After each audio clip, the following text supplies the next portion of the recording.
Okay, so we have a 2016 Ram Ecodiesel pickup here. It's my work truck.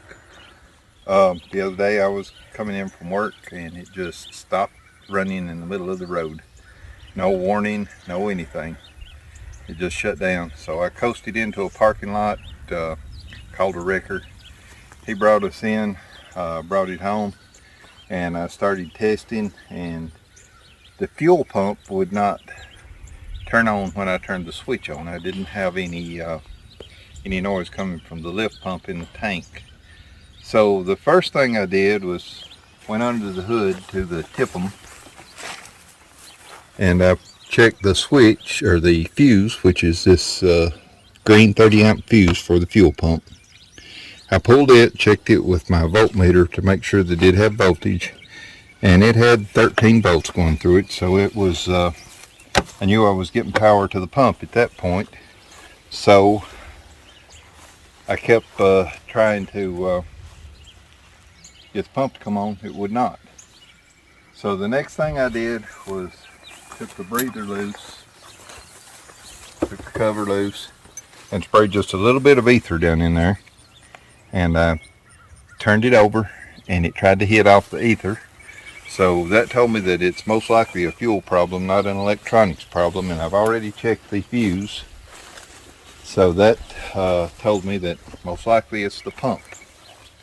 So I ordered a pump. They're kind of hard to get right now.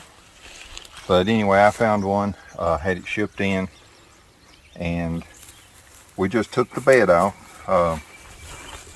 If you run into this problem and you have to take the bed off, there are 3 screws here, here, and here inside the gas door that hold the fuel tank, the fuel tube.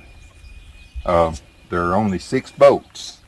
The videos that I have watched will tell you that there's 8 bolts, but this is a short bed. There's only 6. So here's the location. You'll be looking from underneath, but there's 2 on the very back.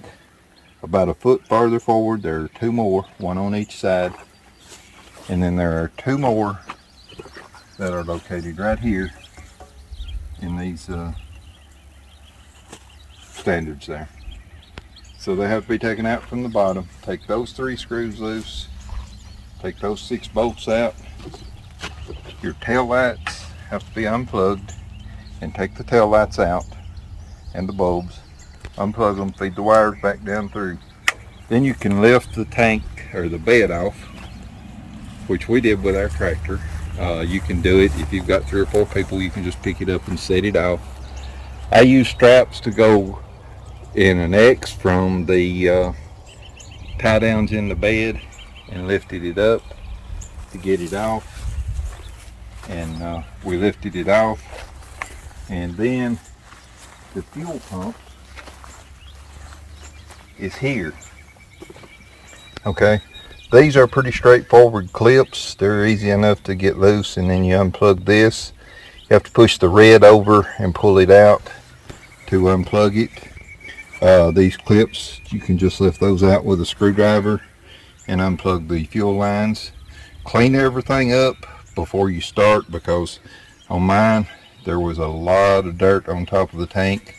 So we cleaned for about 30 minutes on that tank with a shop vac, scraping and vacuuming and blowing and getting all the dirt from around that so it didn't go in the tank when we opened it. The keeper ring, we just used a chisel and tapped it loose, and this is the old pump. You have to have a new O-ring when you put your new pump in.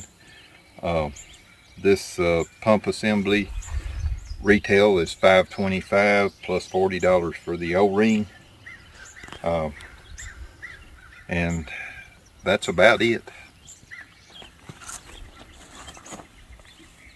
So what I did was took a dull chisel, and I just put it in one of these, tap, tap, tap, tap, tap until it comes loose, and then do the same thing to put it back in.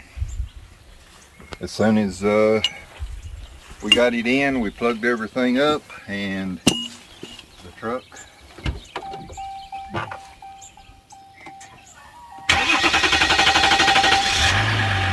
starts and runs like it should.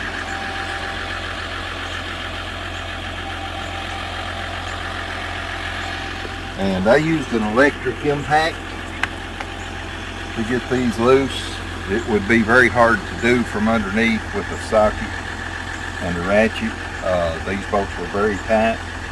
This is a 1,000-pound impact, and it was about all it wanted to break those loose. The bolts that hold the bed on are 18 millimeter, so make sure you have an 18 millimeter impact socket to take them off with, and a long extension.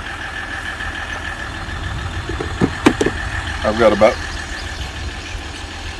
16 inches of extension here to do that with.